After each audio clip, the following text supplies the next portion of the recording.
Woke white people, I'd like to ask you a favor. Please stop asking for forgiveness for your white privilege. You're not fooling anybody. You're not helping black people or any other minority. And your public confessions don't make you look virtuous. They make you look disingenuous, which is a really nice way of saying fake, phony, and fraudulent. Well, it's a good thing that literally nobody does this. Now, do we believe that white privilege exists and we should acknowledge it? Absolutely, but I've never seen anyone apologize for it. This is just something that doesn't happen, okay? Like, I may be white and I may benefit from being white, but I'm not the institution that grants me that privilege. Therefore, I don't apologize for it.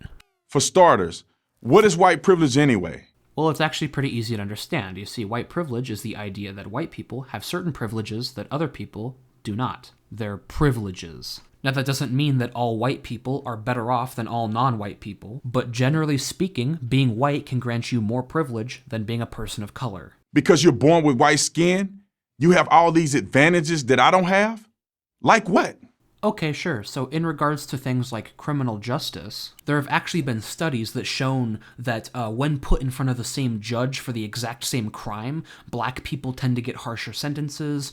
There's the over-policing of minority communities. There's also the fact that if you're white, you tend to have better relationships with the police in your communities. There are also things in regards to the media, so the way that your race is portrayed in media. There are even examples of white privilege being shown in our education system, with white kids being favored by school authorities. And that's the thing with white privilege, that it exists within all of these different facets of life and the institutions that we engage with day to day. The thing is that a lot of white people don't really understand that because we have the privilege of being insulated from the dire state of racism today, which is why you should recognize that, hey, we do have privilege. You don't have to apologize for it. You're not the institution that gave you those privileges, but just say, hey, I recognize it, that it exists. Like you can get a mortgage loan that I can't get? I got a loan. At a great rate, by the way, and I got the house. So his argument here is that there's this problem, and because the problem didn't affect him, then the problem just doesn't exist. So for now on, throughout the entire video, I'm going to refer to this guy as Anecdote Andy, okay? And by the way, just want to say, redlining is still a problem, so yeah, let's continue. Why would a banker not give a loan to someone who met the loan requirements? He doesn't want to make money? I've never heard of such a banker.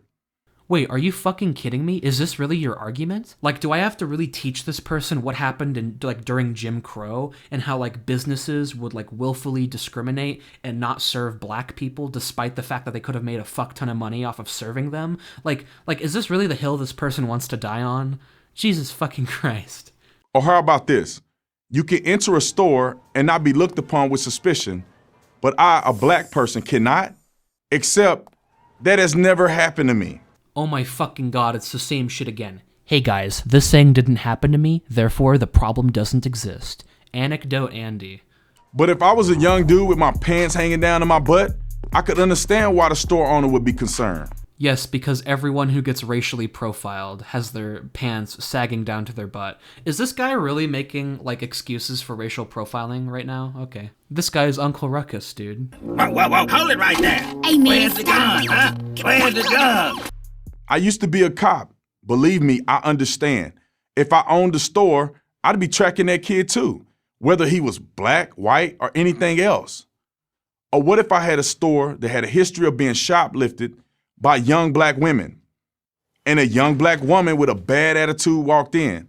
Notice how at the end he said, a black woman with a bad attitude. Yeah, of course if somebody comes in with a bad attitude, you're going to, watch them. But that's not the argument you were making. You're arguing in favor of racial profiling, where you apparently see in a newspaper that black women have been stealing at this store, so now you're going to keep an eye on black women. Which isn't even how racial profiling works, by the way. Would I be suspicious? Yeah, I would. Who wouldn't? I call that common sense, not bigotry. But there's another way of looking at this. In many ways, in today's America, blacks have more privilege than whites. Then shut the fuck up and get off my screen. And stop black-splaining to me. It's been my experience that whites bent over backwards to give blacks every possible advantage. Yes, precisely. Your experience. You're not going to actually bring up any sort of facts or statistics. You're just going to talk about your personal anecdotes. Anecdote Andy. If two people are equally qualified for a job, the black person will usually get it. That is not true. Data actually shows that it's the white person who will typically get the job. Affirmative action, which is what this person is referring to, merely tries to compensate for this failure. Big companies and prestigious universities fall all over one another trying to sign up talented black people. Well, yeah, talented black people. They would do the same thing for anyone of any race, as long as they're talented and exceptional. If you deny this, you are denying reality, which is what the person who dreamed up this whole thing did. A professor of women's studies at Wellesley College by the name of Peggy McIntosh. Oh, look, it's a woke white person. It looks like our secrets have been revealed. The curtain pulled back. Our reality is now crumbling before our very eyes. She wrote in an article in 1988 about all the white privilege she thought she had. She listed 46, including this one. I can choose bandages and flesh color and have them more or less match my skin. Wow, that's some kind of privilege. I mean, yeah, that is technically a privilege. I know that may sound silly to you because you're really dumb. And you know what they're doing here, right? What they did is they probably went through this person's entire list to find like the silliest point possible and to put all their focus on that one point.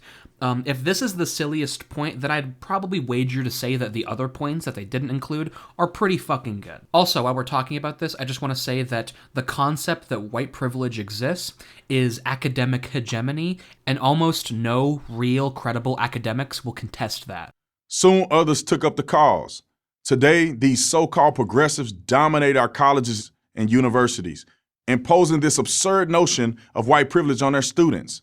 That's too bad because it does nothing good for white students, and it does nothing good for black students.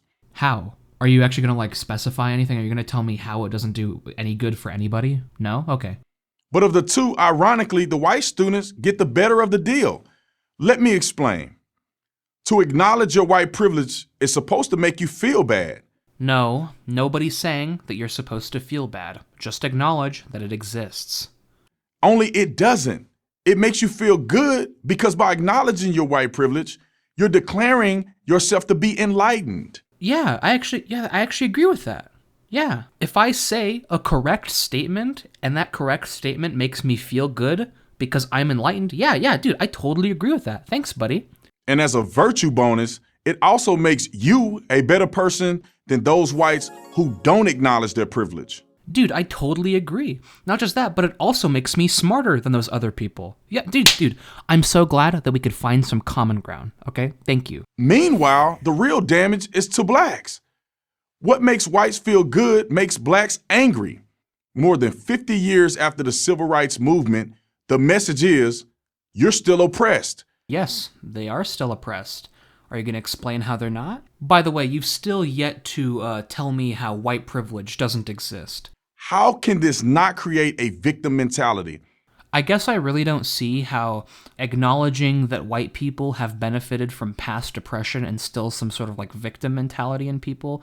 I don't really see that. But what is funny is that Prager University is basically just a channel that tells white Christian males that they're the most oppressed group of all time and that everybody's against them, which isn't observable by any statistics or any data whatsoever. And somehow that doesn't instill a victim mentality. Now, I wouldn't deny for a second that there are privileges in life.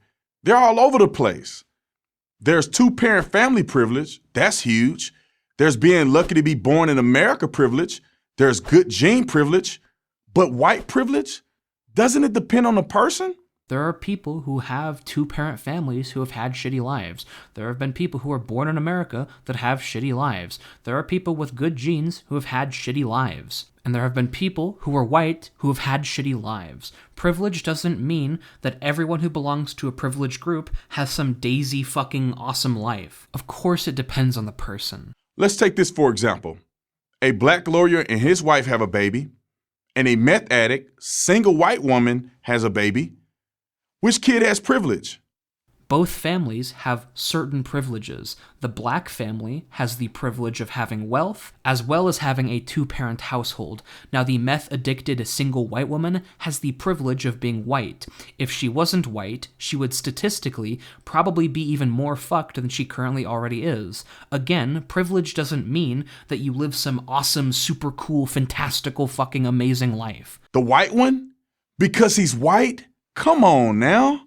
No. No one is saying that every single white person has more privilege than everyone else. Yes, in this case, the black family does have more privilege than the white family based on their material conditions. But that still doesn't mean that the white family doesn't have white privilege. Again, remember how earlier in the video you said there were multiple kinds of privilege?